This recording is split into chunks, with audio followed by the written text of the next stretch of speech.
semua, di video kali ini kita bakal jelasin tentang penyakit hipertensi.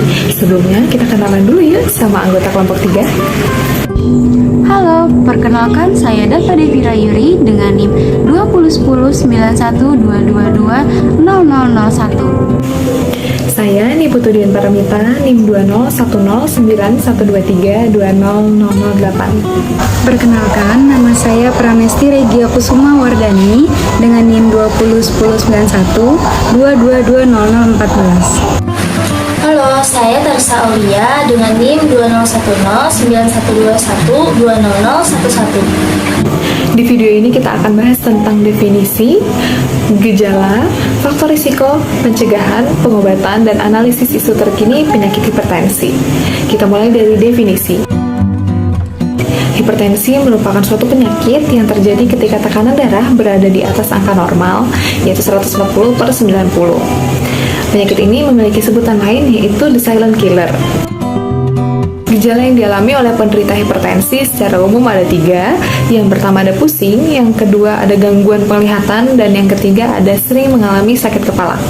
Lalu, pada penderita yang tekanan darahnya di atas angka 140/90 mmHg, mereka akan mengalami telinga yang berdengung, sulit tidur, sulit bernafas, rasa berat pada tengkuk, mudah lelah, mata berkunang-kunang, dan pendarahan pada hidung. Faktor risiko dari hipertensi dibagi menjadi 8. Di antaranya yaitu yang pertama adalah umur, yang mana semakin bertambahnya umur semakin berisiko pula ia terkena hipertensi.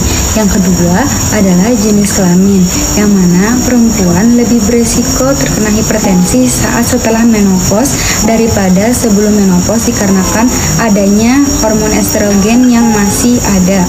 Nah, yang ketiga adalah riwayat keluarga, yang mana hipertensi ini memiliki kecenderungan untuk menurun pada generasi selanjutnya, dan faktor ini tidak dapat dihilangkan, tetapi bisa diantisipasi dengan mulai mengontrol tekanan darah. Selanjutnya yang keempat dan kelima ialah obesitas dan stres, karena ada beberapa peningkatan sistem hormon yang terlibat dalam pengaturan tekanan darah. Selanjutnya yaitu perilaku merokok, yang mana karena di dalam merokok tersebut terdapat akibat zat kimia yang dapat merusak lapisan dalam dinding arteri. Selanjutnya adalah kurangnya aktivitas fisik, yang mana dapat meningkatkan risiko kelebihan berat badan serta mempunyai frekuensi denyut jantung yang lebih tinggi. Dan yang terakhir adalah garam berlebih.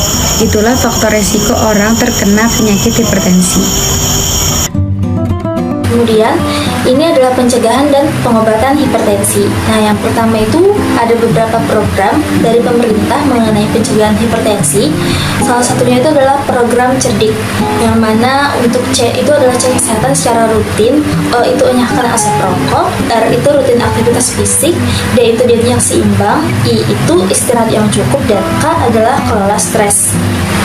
Selanjutnya adalah pengobatan hipertensi. Nah, untuk pengobatan hipertensi ini ada 2 macam. Yang pertama itu adalah terapi farmakologis, yang kedua terapi non-farmakologis. Yang pertama tadi, terapi farmakologis itu contohnya adalah konsumsi obat antihipertensi tunggal maupun yang kombinasi. Kemudian yang kedua itu adalah terapi non-farmakologis. Itu contohnya adalah menjaga pola hidup yang sehat.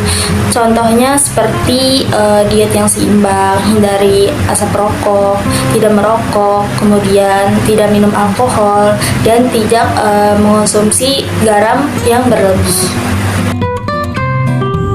Penyakit hipertensi adalah salah satu penyakit degeneratif yang banyak diderita oleh seseorang yang berusia lebih dari sama dengan 45 tahun. Namun, terdapat pergeseran usia penderita sekarang, banyak juga ditemukan penderita berusia mulai dari 18 sampai 45 tahun dan anak-anak. Penyebab terjadinya hipertensi pada usia 18 sampai 45 tahun beragam, termasuk pola hidup sehat. Faktor risiko dari hipertensi sendiri terbagi menjadi faktor risiko yang dapat diubah dan tidak dapat diubah. Banyak anak-anak dan remaja kini terkena hipertensi akibat kebiasaan hidup yang tidak sehat. Kebiasaan memakan junk food dan begadang adalah salah satu pemicunya. Itu tadi adalah sedikit penyampaian dari kami mengenai hipertensi pada anak-anak. Semoga bermanfaat. Terima kasih, sampai jumpa.